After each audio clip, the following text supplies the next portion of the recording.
ETF index mutual funds నేర్చుకుని stock మార్కెట్లో రాణించాలనుకుంటున్నారా? వెంటనే ఈ నెంబర్కి కాల్ చేయండి. ఫనీ చెప్పాడు మనకు ఒక ఐడియా, రూపాయి ఐడియా చెప్పాడు కదా ఫనీ. రూపాయి ఐడియా చెప్పాడు. రూపాయితోటి కూడా సంవత్సరం తిరిగేసరికల్లా 60,000 రూపాయలు వస్తాయంటాడు తన క్యాలిక్యులేషన్. రూపాయి డబల్ చేయటం, ₹2 ఒక రూపాయి, తర్వాత ₹2, తర్వాత ₹5, తర్వాత ₹10, తర్వాత 20, తర్వాత 40 అట్లా వేసుకుంటూ వెళ్ళమంటాడు. నేను నా ఈజీ మెథడ్ ఏంటంటే, మనకి పదులు సులువుగా ఉంటాయి, రోజులు గడిచే కొందుకి అమౌంట్ చాలా పెద్దదైపోతుంది. నెల చివరికి మీరు వేయాల్సింది 300 కదా, పెద్ద కష్టం అనిపించింది. పెద్ద కష్టం కాదు. ముందు రోజు 300 వేసాం, దాని ముందు 290 వేసాం, అంటే దాదాపుగా 200 దాటిన దగ్గర నుంచి మనం 300కి దగ్గరగానే అమౌంట్స్ వేస్తూ ఉంటాం. ర్యాండమ్గా ఎంతో కొంత చేతికొచ్చింది వేసి పక్కన పెట్టేవాళ్ళు విధానం ఒకటి. ప్లాన్డ్గా ఇలా గనక వెళ్తే మీరు సంవత్సరం తిరిగేసరికల్లా మీకు నెల తిరిగేసరికే 4,000 చిల్లర కనిపిస్తుంది, సంవత్సరం చివరికి 50,000 కనిపిస్తుంది. ఒక చిన్న బర్త్డే పార్టీ ఫంక్షన్ కూడా చేసుకోవచ్చు, చిన్న ఫంక్షన్స్ కూడా వెళ్ళిపోతాయి అందులో.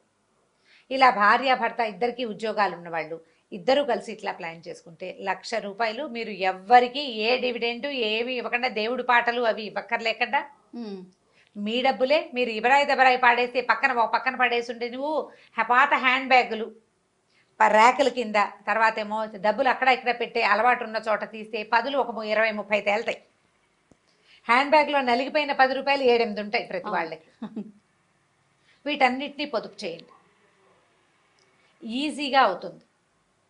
ప్రతి నెల ఇంత అమౌంట్ పక్కన పెట్టాలి అంటే, మనం మొదట జీతం రాగానే ఓ 500 1000 పెట్టామనుకుంటాం పక్కన, ₹1000 మన పొదుపు అని. ఆ 1000 రారా అంటూ ఉంటుంది, ఏ అవసరం వచ్చినా 1000 కనిపిస్తుంది ఉంటుంది. అదే నువ్వు రోజు 100 చిన్న డబ్బులు తీస్తున్నావు అనుకో, అది నీకు కనపడదు. అవును, 1000 పక్కకు పెట్టేసిన భావన ఉండదు, భావనే ఉండదు, ఈజీగా ఉంటుంది.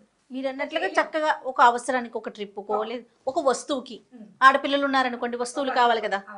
ఇప్పుడు ఇంత చేయలేకపోతాం, ఇంత కూడా చేయలేమండి, కొంతే చేయగలుగుతాం. మీ దగ్గర 100 ఉన్నప్పుడు 100 వేయండి, 10 ఉన్నప్పుడు 10 వేయండి. ఖచ్చితంగా ఒక నోటు బ్యాగ్లో పెట్టాలని పెట్టుకోండి. ఎక్స్ట్రా 500 తీసాం వాడాం, ఒక ₹70 ₹80 చిల్లర ఉంది. ఆ 70-80 దేనికో ఉంటుంది అనుకోదు, ఈ 70-80 ఆ బ్యాగ్లో పెట్టండి. ఏముందిలే ₹10 కదా అన్న ఆలోచన వస్తుంది. అదే కానీ ఆ 10 పెట్టుకుంటే మీరు అన్నట్లు చూడండి 4,000 పైచిలకు వచ్చేస్తుంది. అవును, చినుకులన్నీ కలిసి పెద్ద సముద్రం అవ్వదు, పెద్ద నదయ్యి ఆ తర్వాత సముద్రంలోకి వెళ్తుంది. ప్రధానమైంది మీకు కావాల్సింది ప్లానింగ్, అవసరం. ఈ బ్యాగ్లో ఈ డబ్బు ఈ రోజు ఖచ్చితంగా పెట్టాలన్న నియమం. ఖర్చుల మీద అదుపు వస్తుంది జయ దీంతో. నిజారామ్ గారు, ఖర్చు మీద అదుపు వస్తుంది. 10 కదా అనిపించదు, 10 మనం బ్యాగ్లో పెట్టాలి కదా. మనం సాధారణంగా ఎలా చేయాలంటే, పొదుపులో భాగంగా ఒక చిన్న టిప్, నా ఐడియా చెప్తున్నాను నేను. ఇప్పుడు ఒక 4-5 వస్తువులు కనపడ్డాయి, ఏవో కనిపించినాయి, మనం 2-3 కొనుక్కున్నాం. ఒకటి ఇప్పుడు అవసరం లేదు, 10 రోజుల తర్వాత అవసరం, దాన్ని ఇప్పుడు ఎందుకు కొనుక్కోవటం మనం? అయితే ఏం ఆలోచిస్తారంటే కొంతమంది 10 రోజుల తర్వాత అయినా కొనాలి కదా, అదేదో ఇప్పుడే కొనుక్కోవచ్చుగా అంటారు అని ఆలోచిస్తారు. పోస్ట్ పోన్ చేయటం వల్ల ఉపయోగం ఏంటంటారు? నేను చెప్తాను. పోస్ట్ పోన్ చేయటం తర్వాత వల్ల ఉపయోగం ఏంటంటే, ఈ 10 రోజుల తర్వాత అసలు ఆ వస్తువు అవసరమే రాకపోవచ్చు మీకు. అది వస్తే కొనుక్కో ఆ రోజే, అప్పుడే కొనుక్కుంది. కానీ మీరు సూపర్ మార్కెట్లకి వాటికి వెళ్ళినప్పుడు, సూపర్ బజార్కి వెళ్తామా, ఎన్ని అనవసరమైనవి కొంటామో జయ. అదే మనం ఇంట్లో లిస్ట్ రాసుకుని పట్టుకెళ్ళి షాప్లో ఇస్తాను చూడు, ఒళ్ళు దగ్గర పెట్టుకుని రాస్తాం, చాలా పొదుపు అవుతుంది. అవును, మనం సూపర్ బజార్ వెళ్ళినప్పుడు ఎక్కడికైనా వెళ్తామా, ఊరికే తోచక తిరుగుతాం. పిల్లలకి లంచ్ బాక్స్ కనిపిస్తుంది, చాలా బాగుంది, మనకు అసలు అవసరం లేదు. అవును, ఇంట్లో లంచ్ బాక్స్ ఉంది, కానీ పిల్లాడు అది చూస్తే అడుగుతాడు. మనకు కూడా కొంతమందికి ఆడవాళ్ళకు టెంప్టింగ్ ఉంటుంది, మగవాళ్ళకు కూడా ఉంటాయి, అందులో అనుమానం వెళ్ళలేదు, వాళ్ళకి ఉంటాయి. పర్ఫ్యూమ్స్ మన దగ్గర ఆల్రెడీ ఉంటే కొత్తవి కొనద్దు. నెయిల్ పాలిష్లు నీ దగ్గర 10 ఉంటే మళ్ళీ ఇంకోటి కొనద్దు. ఇవన్నీ పొదుపులే, కొండ మానేస్తే పొదుపేనమ్మా అది. వచ్చే నెల అవసరం, నేను నెక్స్ట్ మంత్ తిరుపతి వెళ్ళాలి, నాకు అప్పటికి కావాలి, ఆ రోజు కొనుక్కుంటాను.